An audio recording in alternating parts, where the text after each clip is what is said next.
Hi everyone, welcome to day 18 of our 26 Days to Greatness series. Super excited to have you guys back today for Redemptive Leadership with James Arthur Ray.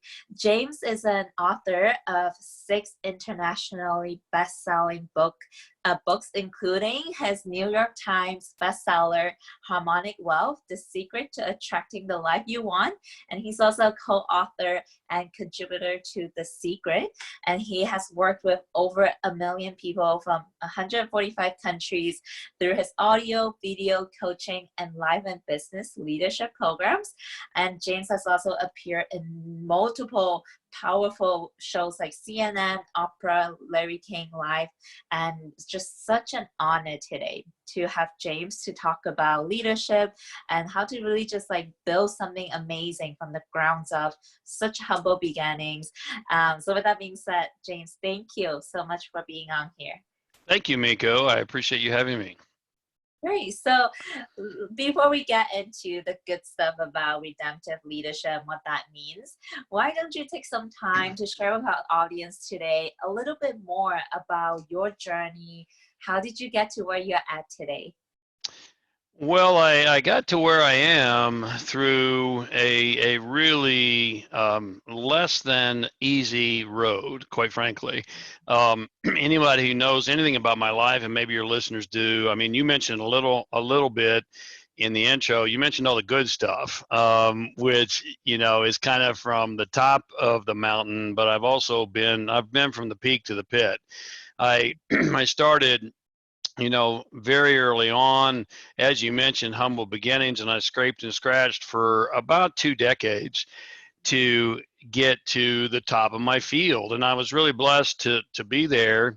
Fortune magazine wrote a full feature article on me in 2008 saying I was the new front runner in leadership and performance. And in 2009, I was living the American dream. Little did I know that, in March of 2009, my then money manager told me I could retire and live comfortably for the rest of my days. But little did he or I know at that time that just 8 short months later, in October of the very same year, my team, my company, and I would be involved in a horrible accident. And 3 of my clients who actually became friends actually lost their lives. And if your viewer remembers that, it broke my heart. It was terrible because we were spending 5 days deep diving together into the drivers of your success or failure. And regardless of what you've been told or taught, the drivers of your success or failure are not outside of you, they're inside of you. And so these individuals had shared with me some of their deepest traumas, unresolved emotional issues, childhood pain. So we became really close. And when they lost their lives, if you've ever lost anyone you love or care about, Miko, you know how that feels. I mean, it almost was unbearable at times, but it didn't end there because, from that moment on, the state of Arizona charged me with intentional harm, and my entire world was shattered. I mean, I lost my Inc. 500 company. I lost my life savings. I lost my home. I lost my so-called friends and colleagues disappeared, and I eventually lost my liberty. And so fast forward into 2013, which is just 7 years ago, I was homeless, literally. I had lost 40 pounds I didn't need to lose. I was in horrible physical condition. I was alone, and I was $20 million in debt just 7 years ago. Now, if one of your viewers is broke today, I mean, we're in turbulent times right now. And if you're broke today, my heart goes out to you. But let me just say, when you're $20 million in debt, broke looks good, because broke was 20 million over my head. And so I had to make some hard decisions, and I had to dig deep about what was important in life, who I was, and what I was going to continue to do. Because in 2013, I really didn't know. If anyone saw me on the Piers Morgan show, which was my first interview after a 6-year absence. He said, "What are you going to do?" And I said, I don't know. And I really didn't know. But here's what I do know is that when you find your purpose, you don't quit. And for me, what I do is not a career, it's a calling. And I hope that makes sense to you. But there's a big difference, because a career tends to pay the bills monetarily, but a calling pays your heart, and it pays the purpose, and it pays the meaning. And if there was ever a time, Miko, in our world history, not just the US, not just Canada, not just Europe, but our world history, where we need to step back and take a look at what's truly important, and to dive deep into our values and what we're going to be moving forward, the time is now. And we have this opportunity, the window's open, and I really, really hope we seize it. James, I just want to take this time. Like, I cannot imagine what it was like for you to be at the top of your profession and just lost everything. And like you mentioned, like it hurts, right? When we lose someone, these are 3 people's lives that have been lost. And for you to be able to rise back up from that and really be in front, continue to pursue your calling, like that touches me in such a deep way. And I feel like maybe some people might not understand, but that takes powerful courage for you to step back out. And I just want to acknowledge you. And I'm just so appreciative to have leaders like you who are still willing to show your face and really, like, you know, continue to believe. And I do know, like, on a spiritual level, that whatever happens definitely might have shifted you even more powerfully as a result of that experience, which is exactly what we're going to talk about today on this workshop. So thank you for sharing that story. And James, so let's get into redemptive leadership. What exactly does that mean? Yeah, it's a term I've coined, and so let's take 2 derivations of the word: redemption and then redemptive. So if you know, my latest book is called The Business of Redemption, and the subtitle is The Price of Leadership. And if you look at the word redemption, simply defined, it really means to gain or regain something by paying the price. And again, you know, my personal bias, my experience, my opinion, take it or leave it, is that our world needs redemption. Our country needs redemption. We as individuals need redemption. We need to be able to gain or regain something by paying the price. And unfortunately, everyone wants, you know, everything to get better. We want the, you know, right now we're dealing with what I call the COVID craziness, and everybody wants it to hurry up and get over with so things can get back to normal. Well, it's not going back to normal. I'm sorry, it's not. You know, there'll be a new normal, but it's not going to go back, and it never goes back. And so we've got to be willing to pay the price to gain what we've lost. And what we've lost, Miko, is we've traded money and materialism for meaning. We've traded profit for purpose. We've traded, you know, economic prowess for ecology. And ecology means certainly about the environment, but on a broader scale, ecology means total harmony worldwide between you and me in Europe and me in India and me in the world. It's not about make America great again. I'm sorry, that's a cult. That's a cultish, ethnocentric viewpoint. It's about make the world great again. And if we have ever had a time where we should be paying attention, it's now. Because think about this, in 2 weeks, the entire world went into voluntary house arrest. There was no militia, there was no force. It was voluntary house arrest. Think about it. All there was fear. Well, we are a world that lives in fear, and we're fearing the inevitable. We're fearing death. Oh, I might die. Well, guess what? You're going to die. Okay? People die every day. You're going to die. The question is not, are you going to die? The question is, did you live? Because, you know, again, people I talk to every day in my coaching practice are waiting for this to hurry up and get over with so they can get on with their life. Well, I got news for you. This is your life. This is it.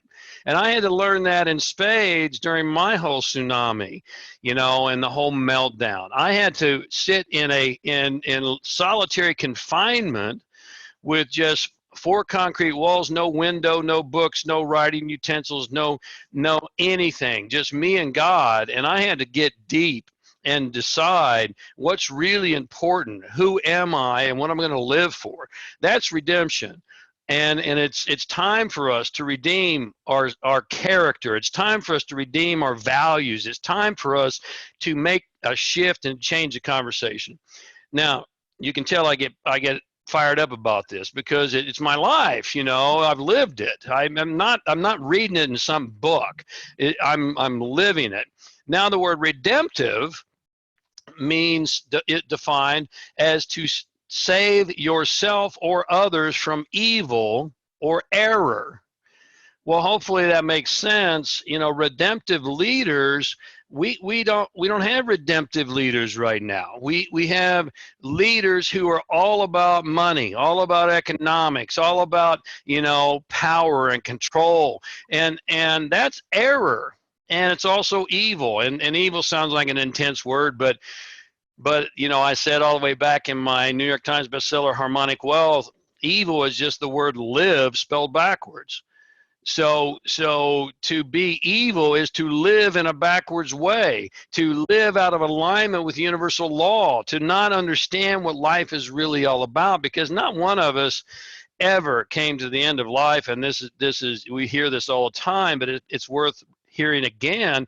Come to the end of life and go, well, I wish I would have had that new Mercedes, or I wish I had more money in the bank. So that's what the leader, I believe, has to become. And again, I'll just say, I think we have an opportunity right now, more so than ever, to seize that, and shame on us if we don't. This is so good. Wow, evil is just live spelled backward. I never looked at it that way until you pointed out. Yeah, here's another one for you. If you take the word evil and you just mix the letters up, it also spells veil. So what does a veil do? It hides the truth. It covers the truth.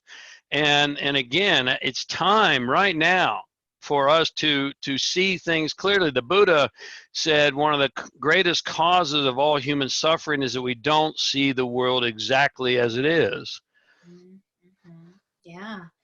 Wow, this is more relevant than ever before. And I'm so glad that we're talking about this topic today. So you said a redemptive leader would be someone then to save ourselves or others from errors or evil. Right. So that is powerful, and that is just like, and this is something that I've came to realize on my own journey. 3 years ago, I got into entrepreneurship and just really seeing through all the deceptions that the school systems have built into me, the limiting beliefs that I was raised with, and now the world is really starting to see that, is to see the truth. But how do we, people listening right now, they see the power behind this. How can we step up and become this redemptive leader today? Well, you can't give what you don't have, right? So many people think leadership is about working with other people, and I suggest it is, but I suggest that you can't effectively lead other people or a business or a company until you first and foremost effectively lead your life. I mean, how can you do that? So we're all leaders. We're leaders of our own life first and foremost, and so that's where we have to begin. And the very first step is to see things clearly. We have to stop buying in hook, line, and sinker to what we've been told and taught. I mean, I'm not a conspiracy theorist in even the farthest stretch of the word, but the fact is that, think about this, Miko. Every single thing that you believe, every single thing that you think is true, with very few exceptions or any exceptions or no exceptions, has been told to you by someone else. And guess what? Someone else told them who was told by someone else, and someone else told them who was told by someone else. And so we very rarely, if ever, step back and question. We very rarely, if ever, do our own search and our own research. And that's what we have to do first. And it's not easy. You can overcome a habit, but to overcome programming is sometimes next to impossible, or conditioning. And so, the things that we've been told and taught are not true. They're just not true. They're maybe a partial truth, but we have to first see that and admit that, and that's frightening. I know for me, when everything started to crumble in 2010, and life savings and home, everything, business gone, I was shattered. I mean, it's what they call in Buddhism, and I don't consider myself a Buddhist, but I've studied Buddhism as well as other great traditions. They call it the groundless ground. You're standing on something that doesn't exist. You don't know how to put the pieces back together anymore, because every single thing I thought I had believed to be right, every single thing I thought was true, turned out to be shattered. It wasn't true, and it wasn't right. And so that was earth shattering, but also quite empowering, because now once we do that, then we can start moving into the other steps to save ourselves from evil and error. But the very first step, long answer to your question, is we have to recognize that we have bought the greatest of lies. Let me give you a simple example. We've been sold this idea that it's my business, it's my house, it's my car, it's my husband and wife. They're not yours, and they never will be. Every single thing you think you own is going to belong to someone else someday. And when I'm in a live group, I ask people, quick show of hands, how many of you have thought, he's my boyfriend or my husband, or she's my girlfriend or my wife, and now there's someone else's wife, and hands go up all over the room and people laugh. But the fact is, they're not yours. Right? Now, we are temporary custodians of things. We get to utilize things for a time, but we're all 1099 contractors to life, and that contract is going to be up before we want it to be. It goes in a nanosecond.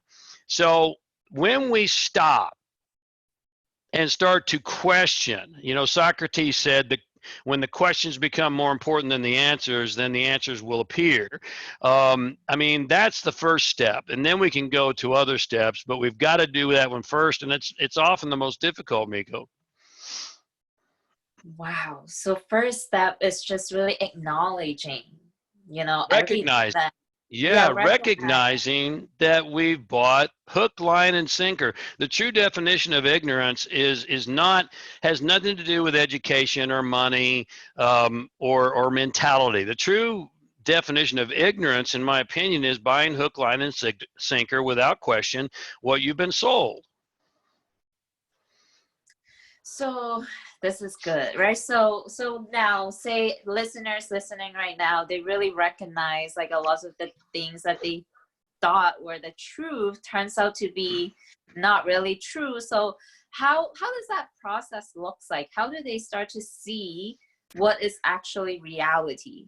Like, what do they need to do to start to get more clarity, or to reveal that veil so that they can see the reality for what it really is?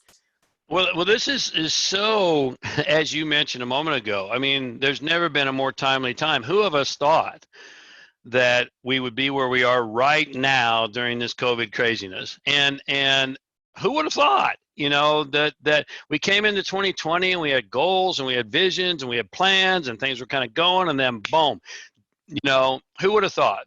So the first step is to recognize that things are not as they appear.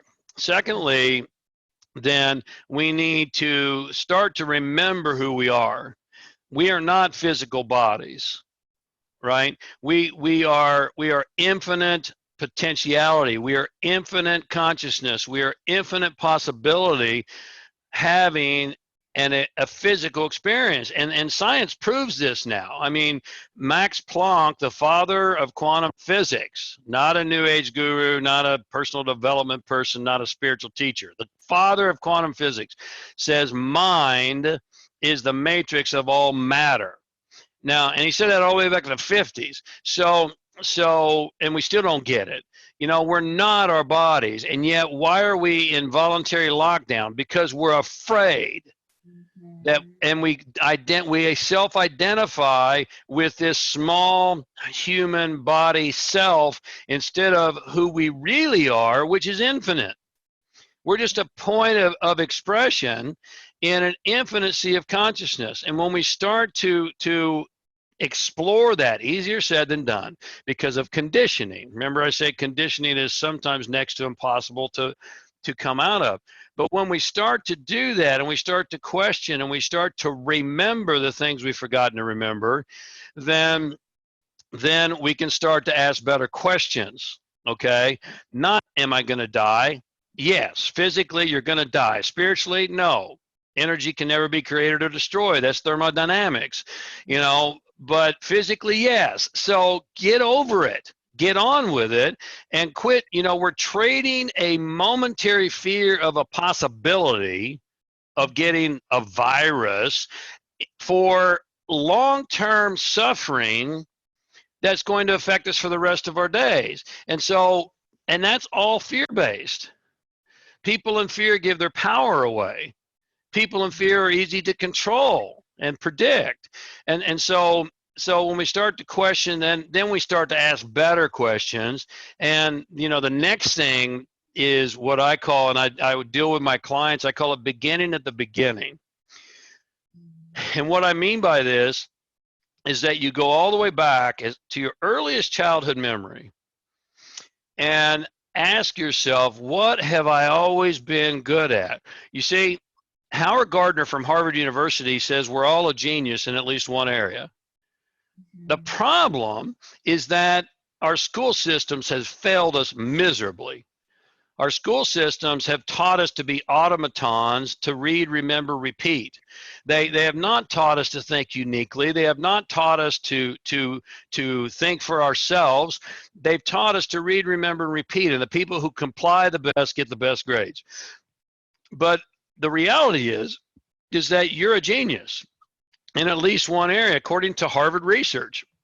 And so ask yourself, what are the gifts God gave me? Go back, begin at the beginning. What did I come in with? What have I always been attracted to? What have I been naturally good at? What do I love to do? You start asking those kind of questions and more, and you'll start to understand not everyone, Miko, is meant to be a New York Times best-selling author. Sorry to burst your bubble. Right? Not everyone is meant to be a teacher. Sorry to burst your bubble. Not everyone is meant to be famous. Sorry to burst your bubble. You know, but we've been conditioned from socialized mind that those things are sexy and cool. And so everybody now wants to be famous. They want to be the guy or the gal. They want, you know, oh, I'm going to write a book. Oh, I'm going to be a billionaire. Well, you know, I've been a mega millionaire, and I'm telling you, there's some parts of that are just miserable. Because when you have multiple millions of dollars, you have multiple millions of problems. Right. And so again, our conditioning tells us that we need to pursue certain things. You know, in school, it's pursue the market, pursue the money, go where the jobs are. All right. Now we have the time, Miko, right now during this voluntary lockdown, and it is voluntary. It's voluntary. So if you're sick of it, why are you putting up with it? Would be my question. Why don't you do something about it? You know, and so during this time though, we've been what, 8 weeks or so? What have you done with it? Because you should be digging deep. You should be, you know, if you're binging on Netflix and Voodoo and social media, you know, okay, knock yourself out, but you're either going to come out of this situation better or worse. Oh, no, James, I'm going to come out the same. No, you're not, because there's one of the 7 fundamental laws of this universe is the law of transmutation of energy, which says energy always moves into form, through form, back out of form. It's always in movement. And so what that means is if you're not growing, you're dying. If you're not improving, you're destroying. And there's no staying the same. And so now's the time. We've been given this great gift. Stop worrying about when it's going to get over with and start realizing this is your life, and start to ask yourself the hard questions so that you can cue yourself up for greatness in the future. Because let me tell you something else, Miko. Mediocre is not going to cut it on the backside of this. If you don't have any possibility to be great, you better stop wasting your time doing it. I know that sounds hard, but if you can't become great, because not everyone has the same gifts, but you have unique gifts that I don't have, and vice versa. And so when you use your unique gifts, then you can truly become great and become masterful with those gifts. But you got to find them first, and you got to be really honest with yourself. So sounds like the journey is really asking the right questions, asking the hard questions so that we remember the core essence of who we are without all the BS conditioning that society, others have really built into us. That's really all about the process. So James, are there certain exercise or things that you do personally that really supports you on this journey that our listeners can get started with, like meditation, journaling? Yeah, I do all the above. I mean, I think beginning at the beginning is really powerful, but we have to be brutally honest with ourselves, because there's no value in lying to yourself. You know, I work with people all the time who are like more of a supporter kind of person. They're like the Wozniak behind Jobs. You know, Jobs, without Wozniak, Jobs would have never built Apple. He didn't have a clue. Wozniak was the technician. Wozniak did all the support work and the building work. Jobs was a visionary, all right? And yet nobody wants to be the Wozniak. Everyone wants to be the Jobs in today's world. They want to be the front person. They want to be the spokesperson because they think that's sexy and cool. Well, not everybody is meant to do that. You got to be honest with yourself. Really honest, because when you find your gifts and you're honest, then you can become great. You really can. And if you're going after something that you're not here, God hasn't sent you here to do, then you're not going to be great. Meditation. Yeah, we have a mindfulness practice, my wife and I, daily, that we've utilized for years. And again, there's a lot of research from Harvard and elsewhere about the power of this. Journaling is powerful. In fact, it's way powerful in today's world, because when you write with a pen and a paper, instead of on your computer, that engages the right brain. We have become left brain dominant in our world to the detriment of our own powers and abilities, because mounds of research proves that emotional intelligence is far and away more predictive of life and business success than intellectual intelligence ever has been or will be. And yet we're so caught up in the intellect. And when our right brain is not exercised, then it atrophies just like a muscle does. So journaling is powerful, but pen to paper journaling and exercise. I mean, there's so many things, when I work with a client one-on-one, one of the first things I do is make sure they're on a good diet and great exercise. Let's face it, look at the health of our world. In fact, better yet, look at the lack of health in our world. And places like Monsanto, who's Satan incarnate, in my opinion, putting out GMOs and modified seeds, and everything's full of MSG, and there's so much poison even in our traditional so-called, we think, health food. I mean, Bersaba, my wife and I went through our cabinets just recently. We decided to level up even more. And so many of the protein powders and the chlorophylls and all those things that were supposedly healthy have hidden sugars and hidden MSG. And you can't think straight when you have chemicals like that in your body. So you got to look at diet. You got to exercise consistently, and Yeah, calm the mind, because stress and fear, here's what we're dealing with right now, Miko. Stress and fear suppress the immune system. You know, people are so stressed and so fearful that they're going to get an invisible virus, and they're creating illness for themselves and dis-ease by the stress and fear. Is, you know, I have a friend from Harvard MD, a Harvard MD who I talk to frequently, a good buddy of mine, and he said, you know, the stress and fear are going to kill more people than you know any virus ever will. So yeah, I know we're limited on time here, but hopefully that gives your viewer a few things to pay attention to, and we've got to pay attention to all those things. And this is really good, James. And I just want to share some reminder for our listeners. Like, obviously, this 30 minutes. It's powerful in itself in terms of like shining awareness to what needs to be improved on. But this process, like improving our diet, exercising, obviously that takes time and something that we got to consistently implement outside this interview. So just a reminder for that. So James, to wrap this up, this has been such an amazing interview. I would love to just learn a little bit more about how has stepping up as a redemptive leader after everything that you have experienced, like let's start with what was the number one biggest challenge for you to come back, and what is like the most amazing reward that came out of this entire journey of yours? Well, I think the biggest challenge was letting go of all the things that I thought to be true. And that's hard for any of us. You know, I have been an avid student and an avid spiritual seeker, but I came out of AT&T School of Business. I was a C-suite consultant at AT&T, so I've been very practical as well as spiritual my entire life. I'm a blend of both, and yet there were so many things I realized I was asleep at the wheel. You know, I really still was buying into so much illusion. I thought that I had done all this hard work and all this, you know, it took me 20 years of entrepreneurship, living on credit cards and vision sandwiches and faith cookies, you know, if you've ever been there, to get to where I was. And I thought, you know, I finally paid my dues, and I've redeemed myself. Well, if you read my new book, you'll realize I say you never redeem yourself.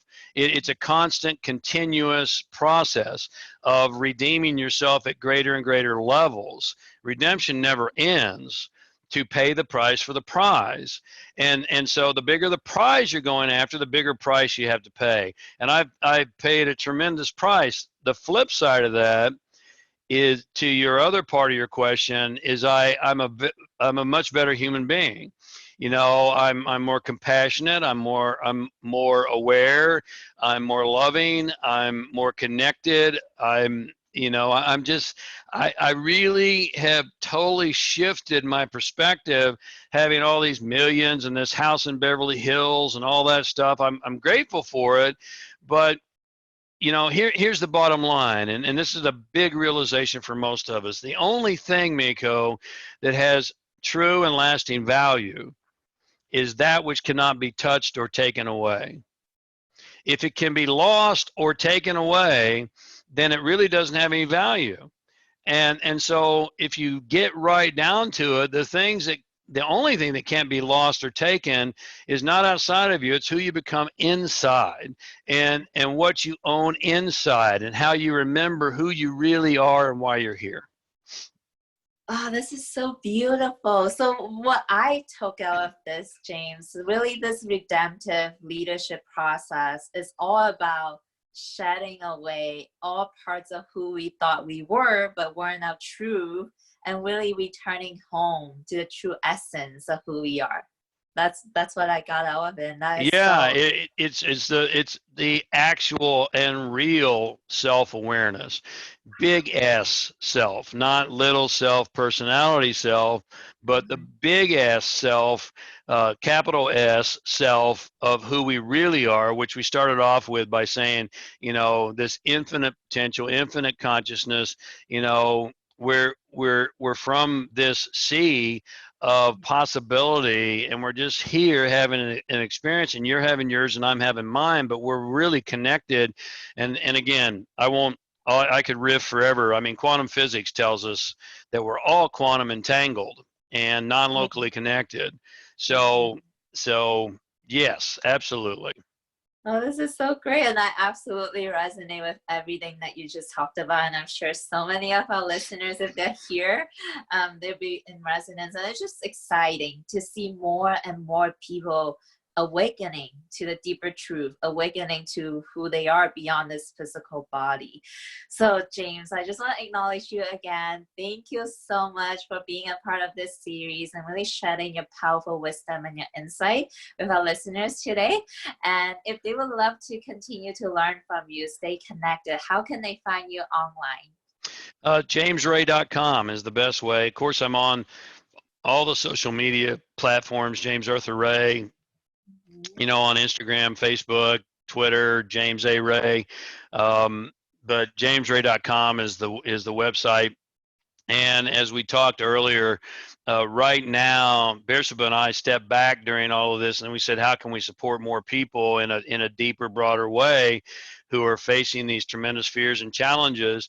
And normally we offer a free coaching session, intro coaching session, and one of my coaches do those sessions. Right now, for a limited time, I'm actually doing them. I took my coaches off, which I don't do, but I took my coaches off, and I said, hey, I'm going to do it right now because people just need tremendous support. So there's other ways on jamesray.com that we can support you, and we'd love to have you visit and let me know how I can help. Oh, this is so generous of you and everyone. I hope you guys are hearing this. You get to have a coaching session with James himself. So I will put all of the links in the same exact email that this interview has went out to. So everyone, please go there right now and stay connected with James and let us know what your biggest takeaways were from this interview. And I will definitely let James know as well. So to end this, James, do you have any last words for our listeners today? Yeah, I would just say it's time now to remember the things you've forgotten to remember and forget the things you've forgotten to forget, and to remember who you really are. There's a seed of greatness within you. It's not outside of you. It has nothing to do with your job or your bank account or anything, the government. It's inside you, and it's time to take your power back. And I really challenge you and invite you and encourage you to do that. Thank you so much again. And thank you all of our listeners. Hope you guys took away powerful insights. And I will see you on tomorrow's episode. Thanks, James. God bless. Thank you.